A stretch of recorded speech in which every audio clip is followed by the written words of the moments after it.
सवाल एक घोटाले का नहीं है, घोटाले के ऊपर घोटाला, घटाटोप घोटाला, और उससे सरकारी खजाना खाली। विकास के लिए धन नहीं है, प्रगति ठप है, सरकार नाम की चीज नहीं। जनता की गाढ़ी कमाई का पैसा अगर घोटालों में उड़ाया जाएगा तो फिर विकास के लिए धन कहां से आएगा, साधन कहां से आएगा। बार बार कहा जाता है किसी कीमत पर समझौता नहीं हो, लेकिन खाली भाषण से संतोष करें। शब्द के साथ कर्म की युति चाहिए, उक्ति के साथ कृति चाहिए, भाषण के साथ आचरण चाहिए। जनता की गाढ़ी कमाई का पैसा अगर घोटालों में उड़ाया जाएगा और घोटालों का घटाटोप कुछ प्रदेशों में खड़ा होगा तो फिर विकास के लिए धन कहां से आएगा, साधन कहां से आएगा। उससे भी बढ़कर देश के निर्माण में लोगों को जुटाने के लिए जो मन में उत्साह चाहिए, वो उत्साह भी कैसे पैदा होगा। नेता अगर लूट में फंसे रहें और किसान, मजदूर, कर्मचारी से कहा जाए कि वो अपने कर्तव्य का ठीक तरह से पालन करे, मेहनत करे, तो इसका कोई असर नहीं होगा। कैसे दुर्भाग्य की बात है कि पिछले 50 सालों में हमने भ्रष्टाचार के मामले में जो परंपराएं डाली थी, जो एक विरासत हमें उत्तराधिकार में मिली थी, आज उसको चुनौती दी जा रही है।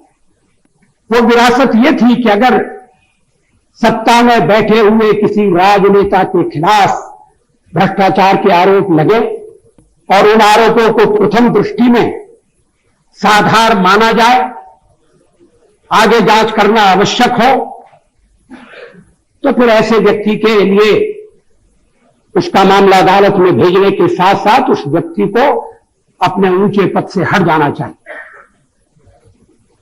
स्वेच्छा से त्याग पत्र दे देना चाहिए। टीटी कृष्णमाचारी से लेकर और अभी हवाला कांड तक इस परंपरा का पालन हुआ, लेकिन पहली बार इस परंपरा को, इस विरासत को चुनौती दी जा रही है। बिहार के मुख्यमंत्री कह रहे हैं मैं तो इस्तीफा दूं, ये भी कह रहे हैं कि मुझे फांसी पर चढ़ना पसंद है मगर इस्तीफा देना पसंद है। सवाल एक घोटाले का नहीं है, घोटाले के ऊपर घोटाला, घटाटोप घोटाला, और उससे सरकारी खजाना खाली। विकास के लिए धन नहीं है, प्रगति ठप है,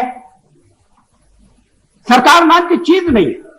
सरकार की सारी ताकत अपने को, अपने नेता को और मंत्रियों को बचाने में लगी है। इस स्थिति में क्या कोई भ्रष्टाचार के मामले में चलने वाला मुकदमा निष्पक्ष रूप से चल सकता है? और आज भ्रष्टाचार का एक मामला नहीं है, एक व्यक्ति का सवाल नहीं है, एक प्रदेश की भी चिंता नहीं है, आज गणतंत्र के लिए खतरा पैदा हो गया है। अगर राज सत्ता मुट्ठी भर अपराधियों के हाथ में केंद्रित हो जाए, एक एक करके लोकतंत्र की संस्थाएं पंगु बना दी जाएंगी, अप्रभावी बना दी जाएंगी। जो खिलाफ खड़ा होगा उसकी हत्या का षड्यंत्र रचा जाएगा, गवाह मिलेंगे नहीं मुकदमे के लिए। आज जो प्रदेश में परिस्थिति पैदा हो गई है, वो परिस्थिति अगर केंद्र में पैदा हो गई और अगर हम इसी तरह से ढील देंगे और मूल्यों की चिंता नहीं करेंगे और हर चीज अदालत पर छोड़ेंगे, तो किसी दिन ये मौका आने वाला है कि अदालत की तरफ से हमको मिलेगा एक खर्रा कि आप ये कर सकते हैं, आप ये नहीं कर सकते। सवाल सरकार को कटघरे में खड़ा करने का नहीं है, सरकार तो कटघरे में है अपनी निष्क्रियता के कारण। प्रधानमंत्री कह सकते हैं कि मैं तो फंस गया हूं, 5 पांडव तो 5 ही थे, या तो 15-15 पुंगव विराजमान है। मैं नहीं समझता कि इससे समस्या का समाधान निकलेगा, लेकिन जैसा आपने अपने प्रथम भाषण में कहा था प्रधानमंत्री महोदय, स्टेट, और मैं उससे कदम आगे जाकर कहना चाहता हूं रिपब्लिक। आज खतरे में रिपब्लिक, और रिपब्लिक की रक्षा के लिए कदम उठाना होगा। पार्टियां दौड़े, पहले गणतंत्र 50 साल की आजादी के बाद भी अगर लोगों के मन में स्वतंत्रता का त्योहार मनाने के लिए जैसा उत्साह चाहिए वैसा उत्साह नहीं है, तो हम सब राजनेता, सब दलों के प्रतिनिधि जरा अपने अपने गरेबान में मुंह डालकर देखें। भ्रष्टाचार के खिलाफ एक जिहाद की आवश्यकता है, निर्मम, निरीह बार बार कहा जाता है किसी कीमत पर समझौता नहीं होगा, किसी कीमत पर हम कंप्रोमाइज नहीं करेंगे, ये कहा जाता है, लेकिन खाली भाषण से संतोष होने वाला नहीं। शब्द के साथ कर्म की युति चाहिए, उक्ति के साथ कृति चाहिए, भाषण के साथ आचरण चाहिए।